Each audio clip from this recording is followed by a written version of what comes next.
শক দুইবার সমাকলনে আমরা এ পর্যন্ত যা করেছি তা হলো যে x এবং y এর সীমাগুলো নির্ধারিত ছিল। এখন আমরা দেখব যে x এবং y এর সীমাগুলো যদি চলক হয় তো কি হবে। তো বলা যাক যে আমাদের একই তল আছে এবং আমরা শুধু যাচ্ছি যে আমরা এটাকে তেমনভাবে আঁকতে যাচ্ছি না যেরকম এটা দেখায়, আমি শুধু এটাকে এক প্রকার খসড়া আকারে আঁকতে যাচ্ছি। তো আমাদের সমস্যাটা যেটা আমরা আসলে করতে যাচ্ছি তা হলো যে z এবং আমরা সবসময় যা করে আসছি এটা আসলে একই জিনিস। তো এখানে আসলে সমাকলন করাটা বড় ব্যাপার না, এখানে আমি তোমাকে দেখাতে যাচ্ছি যে কিভাবে প্রত্যক্ষীকরণ করতে হয় এবং আমি বলছি যে দ্বিবার সমাকলন সমস্যায় সবচেয়ে কঠিন অংশ হচ্ছে যে সীমাগুলো বের করা। একবার তুমি এটা করে ফেললে তারপরে এই সমাকলনটা আসলে খুব সহজ। তো ধরা যাক যে এটা আমাদের তল z সমান সমান এক্স ওয়াই স্কোয়ার এবং আমি অক্ষগুলি আবার এঁকে ফেলি।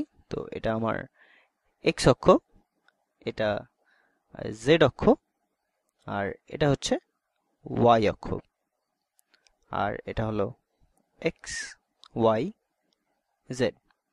এবং তুমি কিছু ভিডিও আগে দেখেছিলে যে এই লেখটি কিরকম দেখায়, আমি সম্পূর্ণ লেখটি নিয়েছিলাম এবং আমরা এটা ঘুরিয়েছিলাম এবং জিনিসগুলো আমি লেখটি যেরকম দেখায় সেরকম আঁকতে যাচ্ছি না, আমি শুধু পরিষ্কার সংক্ষিপ্তভাবে শুধু একটি তত্ত্বীয় তল আনতে চাচ্ছি। কারণ এখানের বিন্দুটি এটি সত্যিকার অর্থে সমাকলনের সীমা বের করার জন্য আসলে, এমনকি আমি তলটি আঁকার আগে আমি প্রথমে সীমা আঁকবো। তো প্রতিটি এই প্রথমবার আমরা সমস্যাটি করেছিলাম, আমরা বলছিলাম যে x 0 থেকে 2 পর্যন্ত যায় এবং y 0 থেকে 1 পর্যন্ত যায় এবং তারপর আমরা এই সীমাবদ্ধ ক্ষেত্রের উপরের আয়তন বের করছিলাম।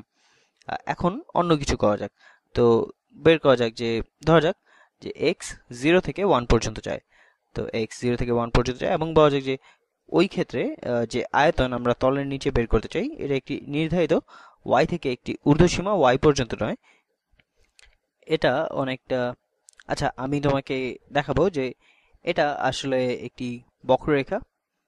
তো এটাই সব এক্স ওয়াই তলে এবং সবকিছু আমি এখানে আঁকছি। তো আমি এই বক্ররেখা এবং এটাকে দুটি উপায়ে দেখাতে পারি। তো আমি বলতে পারি যে ওয়াই এক্স এর একটি ফাংশন, ওয়াই সমান সমান এক্স স্কোয়ার, অথবা আমি লিখতে পারি যে এক্স সমান সমান স্কোয়ার রুট ওয়াই। তা আমাদের এখানে যোগ বা বিয়োগ লিখতে হবে না বা অন্য কিছু লিখতে হবে না, কারণ আমরা এখানে ধনাত্মক দিকে আছি। তো এটা হলো ক্ষেত্রফল যেটার উপরে আমরা আয়তন বের করতে চাই এবং আমি এটাকে রং করতে পারি যাতে আমরা সত্যিকার অর্থে এখানে মনোযোগ দিতে পারি যা নিয়ে আমরা চিন্তা করছি। তো এটা হলো ক্ষেত্রফল যার উপরে আমরা আয়তন বের করতে চাই এবং তুমি এটাকে বলতে পারো যে এটা আমাদের একটি সীমাবদ্ধ ক্ষেত্র। তো এখানে x 0 থেকে 1 পর্যন্ত যায় এবং তারপর এই বিন্দুটি কি হবে, এটা হবে 1,1। ঠিক আছে, তো 1 সমান হচ্ছে 1 স্কোয়ার এবং 1 সমান স্কোয়ার রুট 1। তো এই বিন্দুটি হলো 1 সমান 1 এবং তো তারপর আমি এই ক্ষেত্রটি যথাযথভাবে এখানে আঁকতে যাচ্ছি না, আমি শুধু তোমাকে একটি ধারণা দেওয়ার চেষ্টা করছি। তো আমরা কিরকম একটি আকৃতির আয়তন হিসেব করার চেষ্টা করছি। তো এর উপরিভাগ যদি এটা শুধু শুধু কোনো একটি বিধিনিরপেক্ষ তল হয় তো এটা আমি ভিন্ন রঙে আঁকি। তো এটা হলো উপরিভাগ, তো এই রেখাটি জেড এর দিকে উলম্ব হতে যাচ্ছে। আসলে আমি এটাকে এভাবে আঁকতে পারি। তো এটা একটি বক্ররেখার মতো এবং তারপর এই পিছনের বক্ররেখা একটি দেয়ালের মতো হতে যাচ্ছে। ঠিক আছে, তো এটা একটি দেয়ালের মতো হবে এবং আমি হয়তো এই দেয়ালের দিকটা রং করব যেন তুমি দেখতে পারো যে এটা কেমন দেখায়। তো আমি সর্বোচ্চ চেষ্টা করি এবং আশা করি যে তুমি ধারণা পেয়েছো। তো এটা সামান্য একটু গাঢ় করে ফেলি। এটা আসলে অনেকভাবে গণিতের থেকেও অঙ্কনের অনুশীলন বেশি। তো তুমি ধারণাটি পেয়েছো এবং তারপর সীমা এখানে এরকম এবং এই উপরিভাগ সমতল নয়, তুমি জানো যে এটা বক্রতল হতে পারে এবং এটা ওভাবে করিনি কিন্তু এটা একটি বক্রতল। এবং আমরা জানি যে এই উদাহরণ যেটা করছি আমরা এখানে তলটি এটা হচ্ছে z সমান এক্স ওয়াই স্কোয়ার। তো আমরা এই নিচের আয়তন বের করতে চাই। তো আমরা কিভাবে এটা করব, আচ্ছা এটা নিয়ে একটু চিন্তা করা যাক। আমি আসলে এইমাত্র তোমাদের যা বললাম আমি সেটা এখানে ব্যবহার করতে পারি যে আমরা অপরিহার্যভাবে শুধু একটি ডিএ নিতে যাচ্ছি। তো এটা হলো একটি ছোট স্কোয়ার এই নিচে এখানে। তো এই ছোট ক্ষেত্রটি এটা ডিএক্স এর মতো একই জিনিস। আচ্ছা, আমি একটি গাঢ় রং ব্যবহার করি। তো এটা হচ্ছে ডিএক্স গুণ ডিওয়াই এবং তারপর আমরা শুধু এটাকে গুণ করতে হবে এফ অফ এক্স ওয়াই দিয়ে। তো যেটা হলো এই প্রতিটি ক্ষেত্রের জন্য এবং এই সবগুলোকে যোগ করতে হবে। তারপর আমরা প্রথমে এক্স এর দিকে সমষ্টি নিতে পারি অথবা প্রথমে ওয়াই এর দিকে নিতে পারি। এখন তা করার আগে আমি শুধু নিশ্চিত হতে চাই যে তোমরা এখানে ধারণা আছে যে আমরা কি করছি, কারণ সীমাগুলো দেয়া এখানে সবচেয়ে কঠিন অংশ। তো আমি শুধু আমাদের এক্স ওয়াই তল আঁকি। আচ্ছা, আমি এটাকে ঘুরিয়ে আঁকবো উপর দিক থেকে। তো আমি শুধু আমাদের এক্স ওয়াই তল আঁকছি, কারণ এটাই হলো কঠিন ব্যাপারটা। এবং আসলে এখানে কঠিন অংশ হলো যে আমাদের এই সমকরণের সীমা বের করা। তো এই বক্ররেখা হলো শুধু ওয়াই সমান এক্স স্কোয়ার, এটা কিছুটা এরকম দেখায় ওয়াই সমান এক্স স্কোয়ার, এবং এটা হলো ওয়াই সমান এই 1 বিন্দু, এবং এটা হলো ওয়াই অক্ষ, এটা এক্স অক্ষ, এবং এটা হলো এক্স সমান 1 বিন্দু। তো এক্স এর মান হবে 1। আচ্ছা, এক্স এর মান 1। আচ্ছা দুঃখিত, এখানে 1 হবে, এটা এক্স হলো এখানে, এটা এক্স অক্ষ। আচ্ছা, তো আমরা এখন বের করতে চাই যে আমরা কিভাবে এই dx গুণ dy বের করব, অথবা এই dA। তো এই ক্ষেত্রের বরাবর, তো এটা আঁকা যাক, এই ক্ষেত্র বরাবর এটা আঁকা যাক, কারণ এটা আঁকলে আসলে কোনো ক্ষতি নেই যখন তুমি এই সমস্যাটি সমাধান করবে, এবং এটা আসলে সবচেয়ে কঠিন অংশটা। তো অধিকাংশ ক্যালকুলাস শিক্ষক শুধু তোমাকে এই সমাকলন স্থির করে দেবেন না, এবং তারপর বলবেন যে ঠিক আছে, বাকি অংশটা সহজ, অথবা বাকিটা হলো আসলে ক্যালকুলাস 1। তো এই ক্ষেত্রে এখানে এই ক্ষেত্রটি আর এখানে এই ক্ষেত্রটি আসলে একই জিনিস। তো এটার ভিত্তি হলো dx এবং এটার উচ্চতা হলো dy। এবং তারপর আমরা কল্পনা করতে পারি যে আমরা এই জিনিস উপর থেকে চিন্তা করছি, তো এই তলটি উপরে এখানে কোনো জায়গায়, এবং আমরা এটার উপর থেকে সরাসরি তাকিয়েছি। তো ধরা যাক যে আমরা প্রথমে x এর সাপেক্ষে সমাকলন নিতে চেয়েছিলাম এবং আমরা যোগ করতে চাই।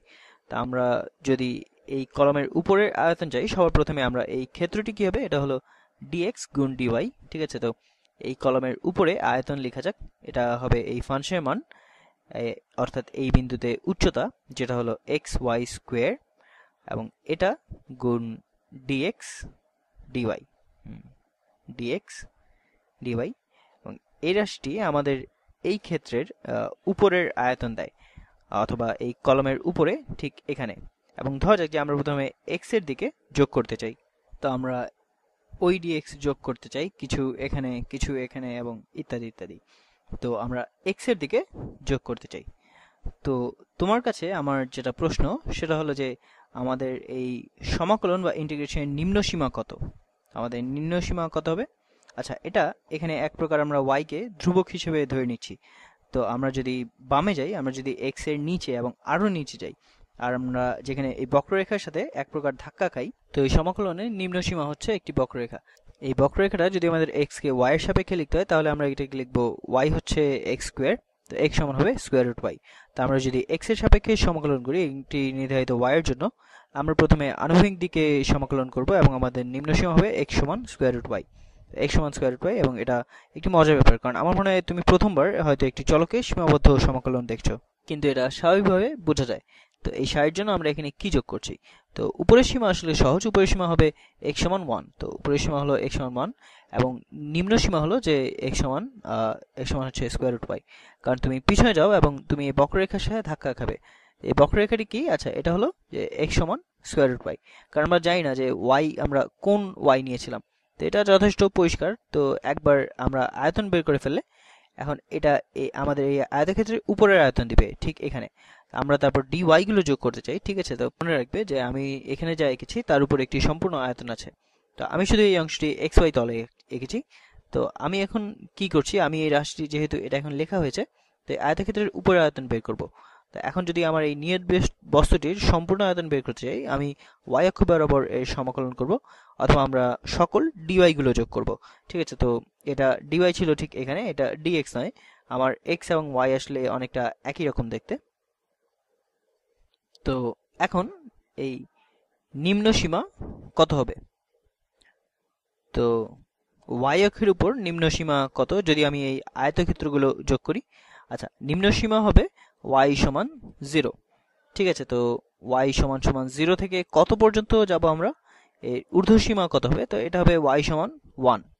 তো তুমি এটা পাও, এবং আমি সমকলনটি তাহলে এখানে পুনরায় লিখি। তো তো দুইবার সমাকলন হতে যাচ্ছে যে x সমান সমান স্কোয়ার রুট y থেকে x সমান সমান 1 পর্যন্ত x y square dx dy, এবং তারপর y এর সীমা y 0 থেকে y সমান 1 পর্যন্ত যায়। আমি এইমাত্র বুঝতে পারলাম যে আমার সময় শেষ। তো পরবর্তী ভিডিওতে আমি এটা নির্ণয় করব, এবং তারপর আমি এটা অন্য ক্রমে করব। তো শীঘ্রই দেখা হবে।